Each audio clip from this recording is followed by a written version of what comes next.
ಐಡಿಸಿ ನ್ಯೂಸ್ಗೆ ಸ್ವಾಗತ. ವೀಕ್ಷಕರೇ, ಇಲ್ಲಿ ಕಾಣ್ತಕ್ಕಂಥ ದೃಶ್ಯವನ್ನ ಗಮನವಿಟ್ಟು ನೋಡಲೇಬೇಕು. ಚಾಲಕನ ನಿಯಂತ್ರಣ ತಪ್ಪಿ ಮರಕ್ಕೆ ಡಿಕ್ಕಿ ಹೊಡೆದಂಥ ಘಟನೆ ನೋಡಲೇಬೇಕು. ಎಸ್, ಇದು ಕಾರಲ್ಲ, ದೊಡ್ಡ ಬಸ್ಸು ಅಲ್ಲ, ರೈಲಲ್ಲ. ಏನಪ್ಪ ವೇಗವಾಗಿ ಹೋಗ್ತಾ ಇತ್ತಾ, ಚಾಲಕನ ಒಂದು ನಿಯಂತ್ರಣ ತಪ್ಪಿ ಬಸ್ಸು, ಲಾರಿ ಇರ್ಜೆಂಟ್ ಆಗಿರ್ತಕ್ಕಂಥದ್ದು ನೋಡಿದ್ವಿ.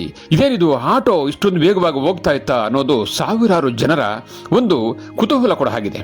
ಏನೇ ಇರಲಿ, ಚಾಲಕನ ನಿಯಂತ್ರಣ ತಪ್ಪಿ ಮರಕ್ಕೆ ಡಿಕ್ಕಿ ಹೊಡೆದಂಥ ಸ್ಥಳದಲ್ಲಿ ಒಬ್ಬರು ಸಾವಾಗಿರ್ತಕ್ಕಂಥದ್ದು, ಮತ್ತೊಬ್ಬರಿಗೆ ಗಾಯ ಆಗಿ ಸರ್ಕಾರಿ ಆಸ್ಪತ್ರೆಯನ್ನು ಸೇರ್ತಕ್ಕಂಥ ಘಟನೆ ಇವತ್ತು ನೋಡಲೇಬೇಕು. ಏನೇ ಇರಲಿ, ಇದೊಂದು ದುರಂತನೇ. ಭಾನುವಾರ ಈ ರೀತಿ ಸುಮಾರು ಆಗ್ತಾನೆ ಇರ್ತದೆ. ಆದರೆ ವೇಗವಾಗಿ ಹೋಗ್ತಾ ಇದ್ದಕ್ಕೆ ಹಲವಾರು ಕಾರಣಗಳಿರ್ತವೆ. ಒಂದು, ಅಥವಾ ಕುಡಿದಿರ್ಬೋದು, ಅಥವಾ ಮೊಬೈಲ್ ನೋಡ್ತಾ ಇರ್ಬೋದು. ಚಾಲಕ ಈ ಎರಡರಲ್ಲಿ ಅನಾಹುತಗಳಾಗಿರ್ತಕ್ಕಂಥ ಘಟನೆಗಳನ್ನು ನೋಡಿದ್ವಿ. ಆದರೆ ಈ ಘಟನೆ ನಡೀತಕ್ಕಂಥದ್ದು ಕೋಲಾರ ಜಿಲ್ಲೆಯ ಶ್ರೀನಿವಾಸಪುರ ತಾಲೂಕಿನ ಗುಂಡುಮನತ್ತ ಕ್ರಾಸ್ ಬಳಿ ಭೀಕರ ರಸ್ತೆ ಅಪಘಾತ. ಇದು ಯಾವ ರೀತಿ ಸಂಭವಿಸ್ತು? ಚಾಲಕನ ನಿಯಂತ್ರಣ ತಪ್ತಾ, ಅಥವಾ ಇವರು ಕುಡಿದಿದ್ರಾ, ಅಥವಾ ಏನಾದರೂ ಇವರು ಸೆಲ್ ಫೋನ್ ನೋಡ್ತಿದ್ರಾ?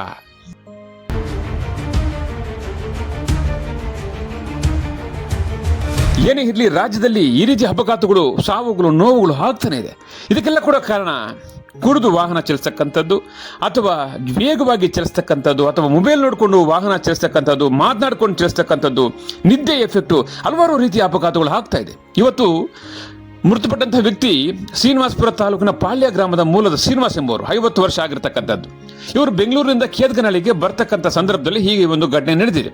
ಅದಾದ ನಂತರ ಗಾಯಗೊಂಡಿರುವ ಶ್ರೀನಿವಾಸ್ ಮತ್ತು ಅವರ ಪತ್ನಿ ಅಂಜಮ್ಮ ಮತ್ತು ಮಗ ವೆಂಕಟೇಶ್ ಅವರನ್ನು ಆಸ್ಪತ್ರೆಗೆ ದಾಖಲೆ ಮಾಡಲಾಗಿದೆ. ಏನೇ ಇರಲಿ, ಇದೊಂಥರ ದುರಂತ ಅಂತ ಹೇಳ್ಬೋದು. ಬೆಂಗಳೂರಿನಿಂದ ಒಂದು ಹಳ್ಳಿಗೆ ಬರ್ತಕ್ಕಂಥ ಸಂದರ್ಭದಲ್ಲಿ ಈ ರೀತಿ ಅಪಘಾತ ಆಗಿದೆ ಅಂದ್ರೆ ಇದಕ್ಕೆಲ್ಲ ಏನ್ ಕಾರಣ?